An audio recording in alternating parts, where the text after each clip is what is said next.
20 years 2004 to 2023 in men's tennis, how predominant were the big three, Djokovic, Federer and Nadal, in alphabetical order, in the Grand Slam tournaments. To try to answer this interesting question, we need an adequate point of reference. Let's analyze the previous 20 years 1984 to 2003. In this period 28 different players have won the 80 Grand Slam tournaments that have been played, which gives rise to a final percentage, at the end of the 20 years considered, equal to 35%, 28 different winners during 80 tournaments.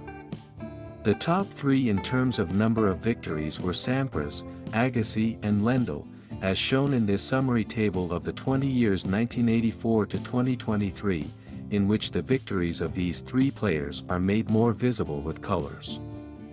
These three great champions have won 30 tournaments out of the 80 played, with a percentage of 37.5%. Lendl was present in the initial part of the 20-year period, in which Sampras and Agassi were absent.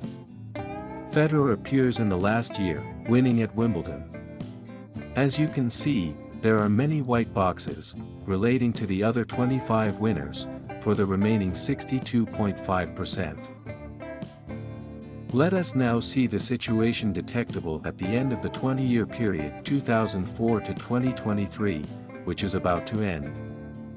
From the comparison between the two 20-year-olds, the clear dominance of the big three clearly emerges.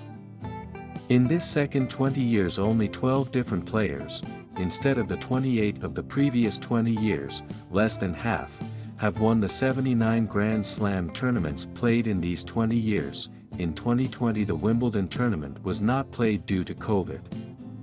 This results in a final percentage of 15.2%, 12 different winners during 79 tournaments. Djokovic, Federer, and Nadal have won 65 of these 79 tournaments played, obtaining a very high percentage of victories overall, equal to 82.3%. To all the other 9 winners the three left only 14 victories, equal to 17.7%. The trend of the Big Three's victories is well represented by this other summary table, in which the periods of dominance of individual players can also be seen from the different colors used. As you can see, this time there are very few white boxes, relating to the other 9 winners. Furthermore, in these 20 years, only 2 times have the Big Three won less than 3 of the 4 tournaments, while 7 times they have not allowed any other player to win even one single tournament, 100% of their victories. Note the period 2012 to 2016 in which Murray and Wawrinka each won 3 times and the last 2 years with as many victories for Alcaraz. For a visual perception of the supremacy of the Big Three, I have prepared some graphs. The first shows a comparison between the two 20-year-olds. The second shows the percentage of tournaments won by the Big Three year after year in the period 2004 to 2023 of great dominance of the Magnificent Three. The third graph shows the progressive percentage of the Big Three's compressive victories, as the years of the 20-year period passed. The percentages are always very high. Conclusion: the Big Three won by a landslide. They are 3 great champions, who have very different playing styles, but who have in common an enormous talent and truly exceptional physical strength/resistance.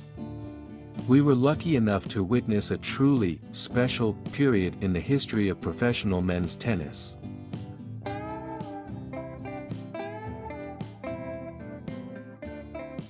Hi,